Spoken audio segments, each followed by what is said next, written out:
भीतर अगर बिल्कुल शून्य हो जाए तो दरवाज़ा खींचकर अंदर चला जाता है। तीसरी आंख खोलने का एक और तरीका ये है कि आप अपने अंदर सब कुछ समा लें। इसे करने का पहला तरीका सबसे अच्छा तरीका है।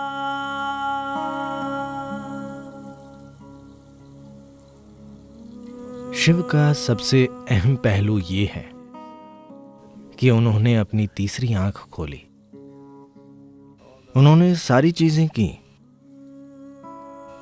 वे नाचे, उन्होंने ध्यान किया और 2 बार शादी भी की। तमाम चीजें की, बात वो नहीं है। उन्होंने अपनी तीसरी आंख खोली, इसीलिए उन्हें हम आज भी याद करते हैं। उसके लिए आज भी हजारों साल बाद भी हम उनके आगे सिर झुकाते हैं, क्योंकि जानने का कोई विकल्प नहीं है। जानने का विकल्प न होने का मतलब है कि जब तक कि आपका बोध आपके वर्तमान स्तर से आगे नहीं चला जाता, तब तक जानने का कोई तरीका नहीं है। अगर आपकी देख पाने की क्षमता अपनी वर्तमान सीमाओं से आगे नहीं जाती, तो जानने का कोई तरीका नहीं है। जानना ही मुक्त होना है। तो शिव हमारे लिए इसलिए महत्वपूर्ण नहीं है क्योंकि वो हिमालय में घूमते थे, इसलिए नहीं क्योंकि वो सांपों के साथ खेलते थे, इसके या उसके लिए भी नहीं। वो इसलिए महत्वपूर्ण है क्योंकि उन्होंने अपनी तीसरी आंख खोली थी। उन्हें उन चीजों का बोध हुआ जिसका बोध होने में ज्यादातर लोग असफल रहे। मानवता का एक बड़ा हिस्सा जो नहीं देख पाया, वो उनकी सामान्य दृष्टि में था।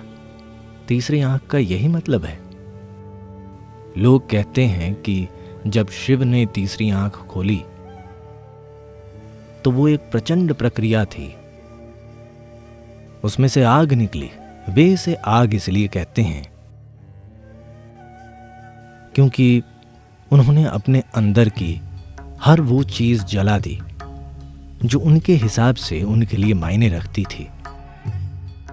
वो आग का गोला जैसे बन गए, एक भट्टी की तरह। उन्होंने अपने भीतर से वो सब जला दिया जिसे जलाया जा सकता था,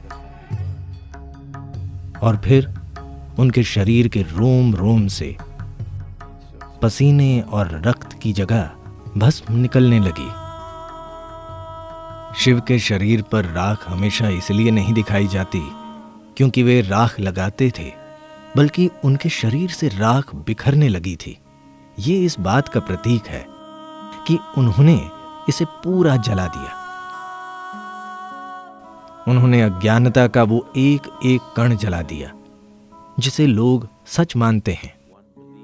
उन्होंने उसे जला दिया।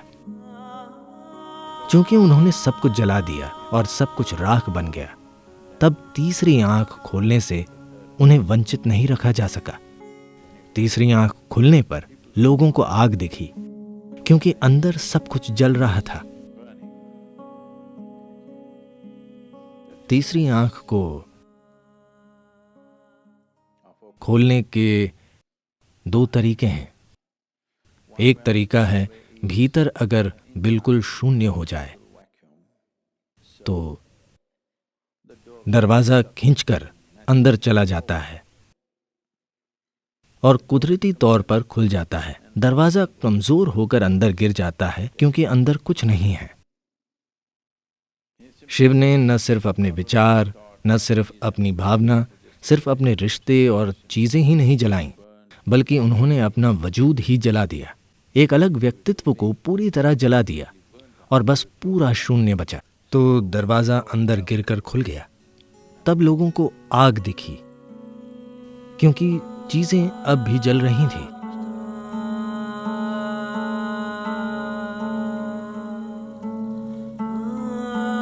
Another way of opening the third eye is you contain everything inside.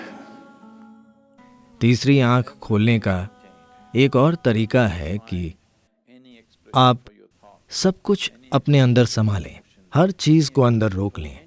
आपने अपने विचार को बिल्कुल भी जाहिर नहीं किया, अपनी भावना को बिल्कुल भी जाहिर नहीं किया, किसी भी तरह की कोई बात जाहिर नहीं की। आप एक शब्द भी नहीं बोल सके। आप देखेंगे कि अगर आप 4 दिन मौन रहें तो 5वें दिन आप अचानक गाना गाना चाहेंगे। अगर आपको गाना नहीं आता तो जोर से भेड़िए की तरह चिल्लाना चाहेंगे, क्योंकि आप अंदर भरे हुए को खाली करना चाहते हैं। आपने कुछ भी बाहर नहीं जाने दिया तो इतना दबाव बढ़ जाएगा कि ये दरवाजा अंदर से धक्के से खुल जाएगा। ये इसे करने का एक और तरीका है।